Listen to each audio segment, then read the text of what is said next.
Varnade Mariam Rajavi, det iranska nationella motståndsrådets utvalda president, för att de som gripits under det iranska folkets rikstäckande uppror står inför avskyvärda tortyrmetoder och eventuella avrättningar. Familjemedlemmar till de som arresterades under de senaste 3 veckorna protesterar utanför det ökända Evin-fängelset dagligen. Ett sådant avskyvärt brott mot det iranska folket begås av en vacklande regim som inte kommer undan sina inhemska och internationella kriser. Regimen står inför ett makalöst växande folkligt krav på ett regimbyte i Iran. Den dystra situationen kräver en kraftig och bestämd reaktion från det internationella samfundet.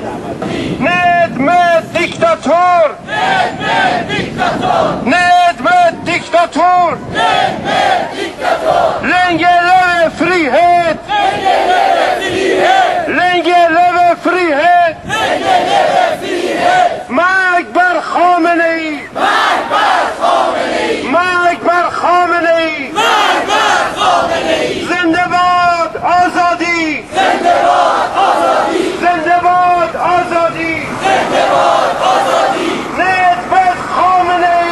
Ned med Khamenei! Ned med Khamenei! Ned med Khamenei! Länge leve frihet! Länge leve frihet! Länge leve frihet! Länge leve frihet! مردم ایران زمین دیکتاتور رو بزن زمین مردم ایران زمین دیکتاتور رو بزن زمین مردم ایران زمین دیکتاتور رو بزن زمین مردم ایران زمین دیکتاتور رو بزن زمین Studenterna har återigen tagit upp flaggan för frihet mot totalitärt styre och kräver omvärldens reaktioner och uppmärksamhet, precis som studentprotesterna 1999. När ska internationella samfundet börja lyssna och reagera? När ska Sverige ta ett obevekligt ställningstagande gentemot iranska regimen? Vi svenska medborgare måste genast kräva en ny svensk politik med villkor och sanktioner. Låt inte Sveriges politik under andra världskriget och mot Hitlers styre upprepa sig idag gentemot Khameneis väktarråd. Tack.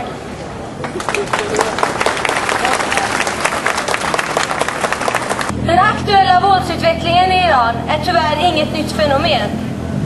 Dessa grymma bemötanden av oppositionella som kräver demokrati och som kräver sekulärt styre har pågått i 30 år och skördat många oskyldiga offer. Däribland 120 000 medlemmar i iranska motståndsrörelsen Folkets Mujahedin. En organisation som är med i parlamentet i exil, NCRI, National Council of Resistance of Iran.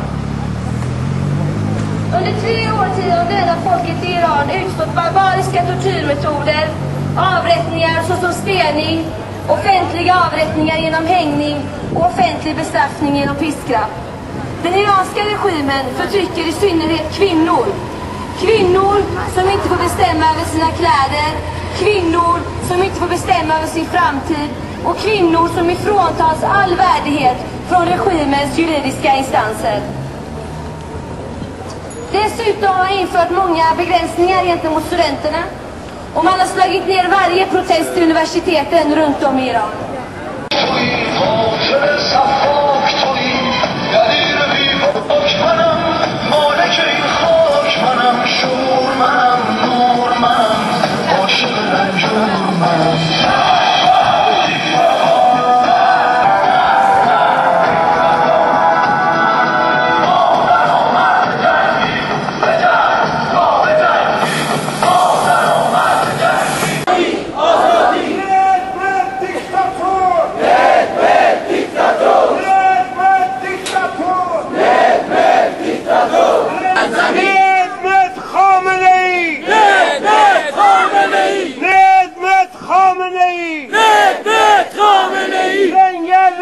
frihet! Länge leve frihet! Länge leve frihet! Länge leve frihet!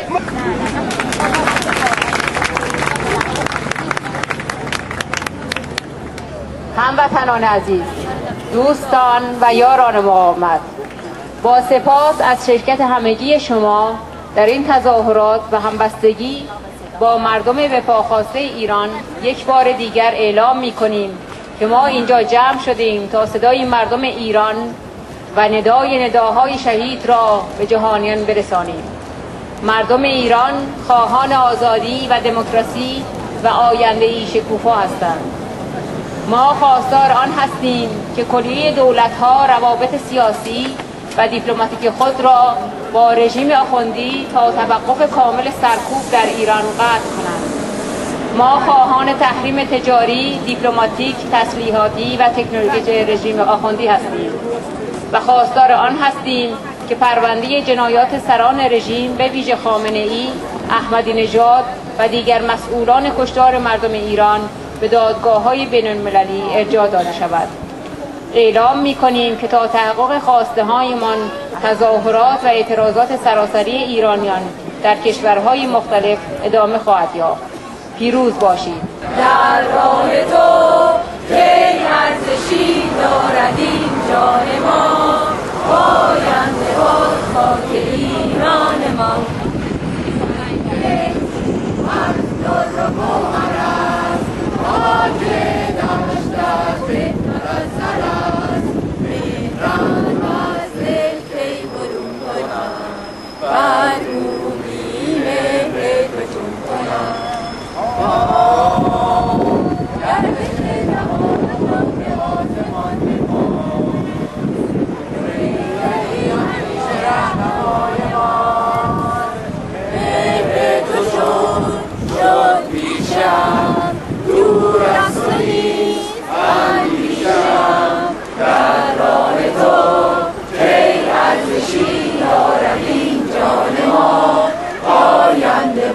خاک ایران ما.